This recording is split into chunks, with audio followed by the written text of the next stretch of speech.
Elle m'a dit, vous savez, Madame Rousset, moi, quand j'ai vu l'état de vos valves, je savais que vous étiez une patiente qui avait pris du Mediator.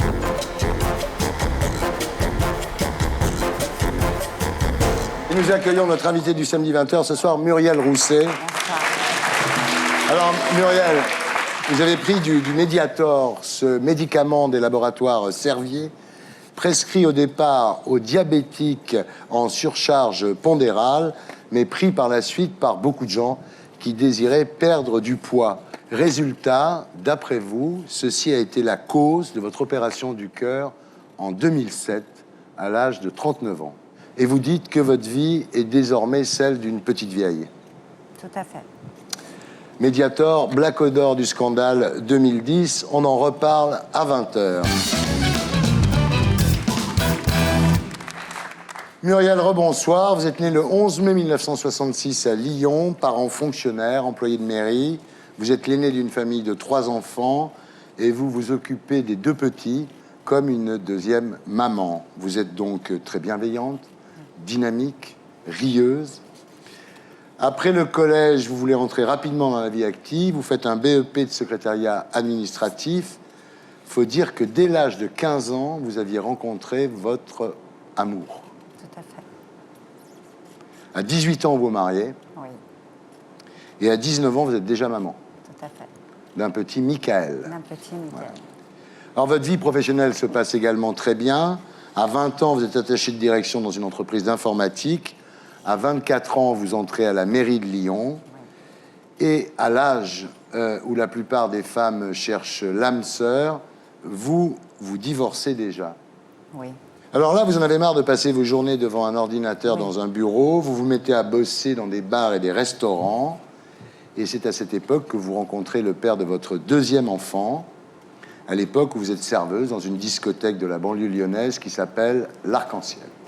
C'est cela. En 1998, le deuxième enfant, Calvin, naît. Vous êtes heureuse, Très heureuse. mais la grossesse vous a laissé quelques kilos en trop. Que je n'arrivais plus à éliminer. Ouais. Donc, j'ai entendu parler de Mediator, car c'était vraiment le médicament qui était à la mode. Tout le monde en parlait. Ouais. Je me suis fait aider, oui, avec ce médicament qui était un coupe-faim. Oui. Et je ne savais pas du tout à l'époque qu'il était donné pour les diabétiques. C'était l'allié de la minceur, de Voilà. la forme, pour rester belle, pour rester dans le coup. 6 mois après, donc les résultats sont satisfaisants. Oui. Grâce au Mediator plus le régime, Oui. vous avez perdu 8 kilos. 10. Pas mal. Mais en 2003, vous, généralement si dynamique, si pétillante, Oui. vous sentez une immense fatigue s'abattre sur vous. À l'époque, vous gériez quand même 70 couverts. D'un seul coup, vous n'arrivez plus à faire votre travail. Vous n'avez jamais été malade auparavant. Jamais, jamais. Donc vous vous dites, c'est l'âge. Moi, je voyais la chose comme ça parce que j'avais jamais été malade et je me suis dit, bon, ben, il est peut-être temps que j'arrête ce travail et que je retourne travailler dans les bureaux. Vous inscrivez à la NPE. Malheureusement, il vous sera très difficile de retrouver du boulot, Muriel. Hein. En même temps, j'étais de plus en plus fatiguée, donc oui, je recherchais un emploi, mais c'était difficile. Alors, vous êtes au chômage depuis 1 an quand les kilos reviennent. Oui. Et là, Mediator. Ben oui. En plus, c'est remboursé par la Sécu. Oui. Donc, c'est pas cher. Oui. Et vous y allez, vous recommencez au Mediator. Le médecin vous prescrit une cure de 6 mois. De 6 mois, oui. Voilà. En 2005, vous êtes toujours au chômage, mais en fin de droit cette fois. Oui. Vous avez 2 enfants à À charge. charge. Vous vous retrouvez au RMI. Et là, évidemment, bon, Difficile. l'inaction, Très difficile. le stress, la Le déprime, les kilos reviennent. 3e cure de Mediator, Tout cette à fois fait. 6 mois. Oui. En décembre 2005, vous êtes hospitalisé 2 semaines pour une pneumonie qui est assez facilement guérie, il faut le dire. Oui, 10 jours d'hospitalisation et puis sortie d'hôpital. Ouais. C'était début décembre. Voilà. Mais avant votre départ de l'hôpital, le médecin-chef vous propose une échographie du cœur. Une fois rentré chez vous, vous vous dites finalement, ma pneumonie est guérie, qu'est-ce que je vais aller m'embêter à faire cette échographie du cœur? Mais votre fils vous pousse. Quand je suis rentrée à midi et j'avais rendez-vous à 14h, je me suis dit non, j'ai pas envie. J'étais fatiguée, je n'avais pas envie de retourner. Et là, mon fils, qui à l'époque avait 19 ans, m'a dit non, maman, faut y aller. Tu l'as jamais fait, c'est l'occasion. Alors, quand vous êtes allongé sur la table, vous remarquez que les internes sont très inquiets en vous regardant. Oui. L'une dit qu'elle va chercher un cardiologue. Un confrère, oui. Et elle vous dit, si vous étiez ma sœur, je ne vous laisserai pas dans cet état. Tout à fait. Quand le cardiologue arrive, il y a un malaise. D'abord, il y a le silence total. Et puis, il m'annonce que j'ai une valve qui fonctionne très difficilement et qui est complètement calcifiée. Donc là, je n'ai pas compris ce qui m'arrivait du tout. Oui, il vous annonce que l'une de vos valves cardiaques est en très mauvais état. Très mauvais état. Et qu'une opération à cœur ouvert est absolument nécessaire. Tout à fait. Je me suis dit, c'est pas possible. J'avais l'impression de vivre un cauchemar. Je suis quand même allée voir un autre cardiologue en espérant qu'il me dise, ils se sont trompés. Mais non, le diagnostic était le même. Et plus que le même. En fait, vous n'aviez pas une valve cardiaque endommagée, mais deux, et gravement. Et là, ça devenait très urgent. Alors, avant l'opération, vous êtes prévenu, vous ne pourrez plus avoir d'enfant, et vous serez obligé de prendre des anticoagulants jusqu'à la fin de vos jours. Tous les jours. Sinon, risque d'AVC. Ou d'arrêt cardiaque. Ouais. La veille de l'opération, vous dites au docteur, si je ne fais pas l'opération, il me reste combien de temps à vivre?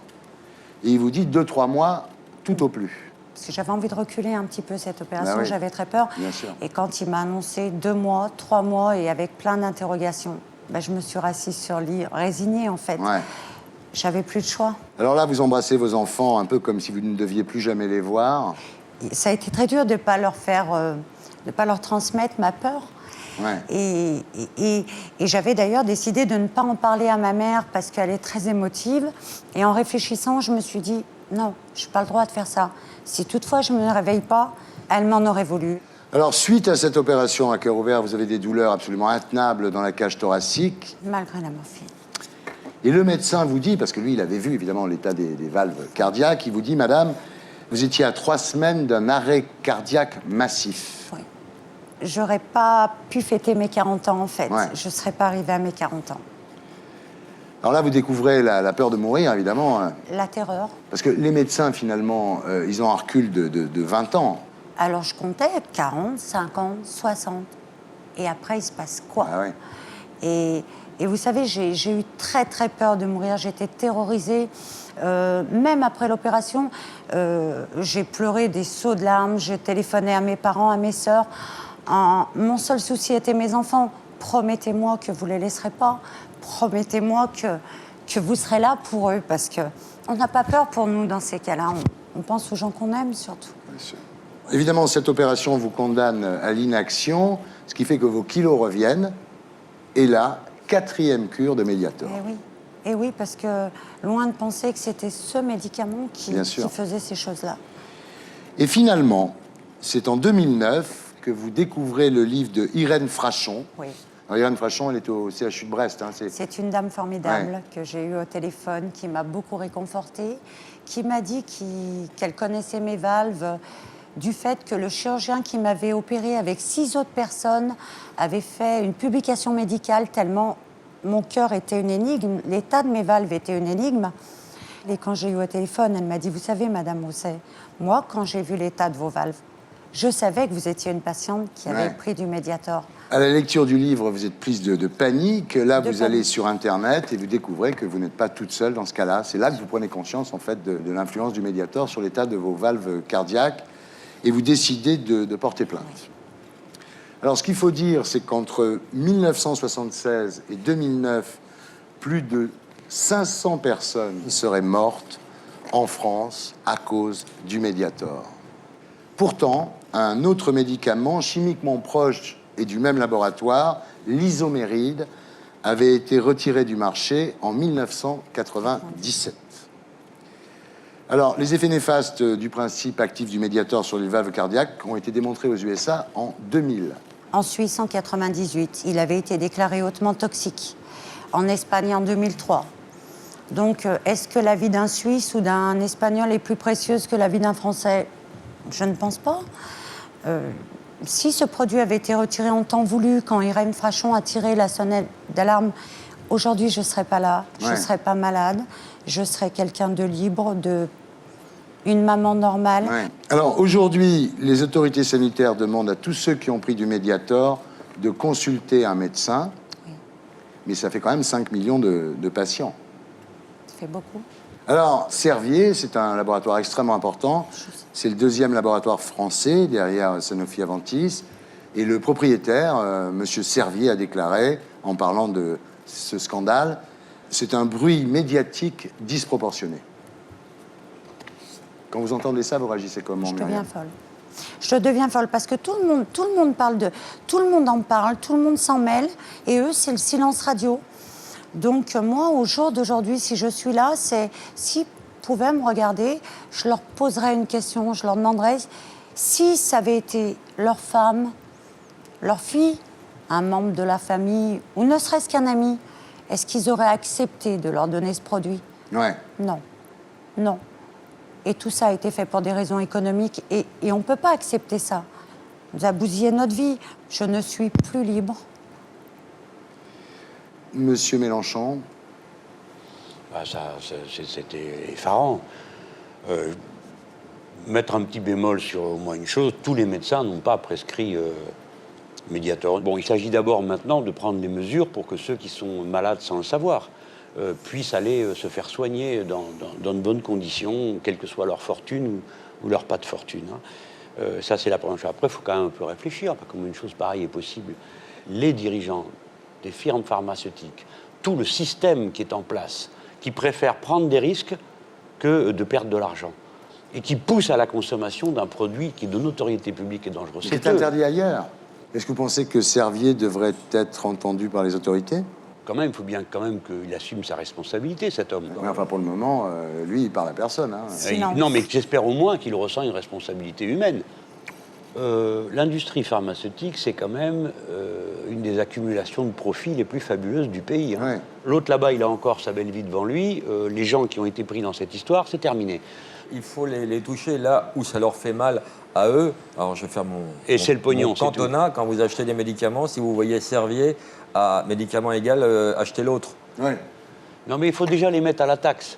Il faut qu'ils assument financièrement leurs responsabilités à l'égard des personnes qu'ils ont rendues malades. Il faut que les Donc, c'est à eux de responsabilités prendre ça en soient charge. déterminées d'abord. Rendu Donc, malade. il faut vraiment, Bien. il faut les résultats de l'enquête sur tout Oui. ce sujet. En tous les cas, merci de votre témoignage. C'est moi qui vous remercie. Et pour être sûr de ne rien rater de Inarditube, abonnez-vous et mettez un pouce bleu.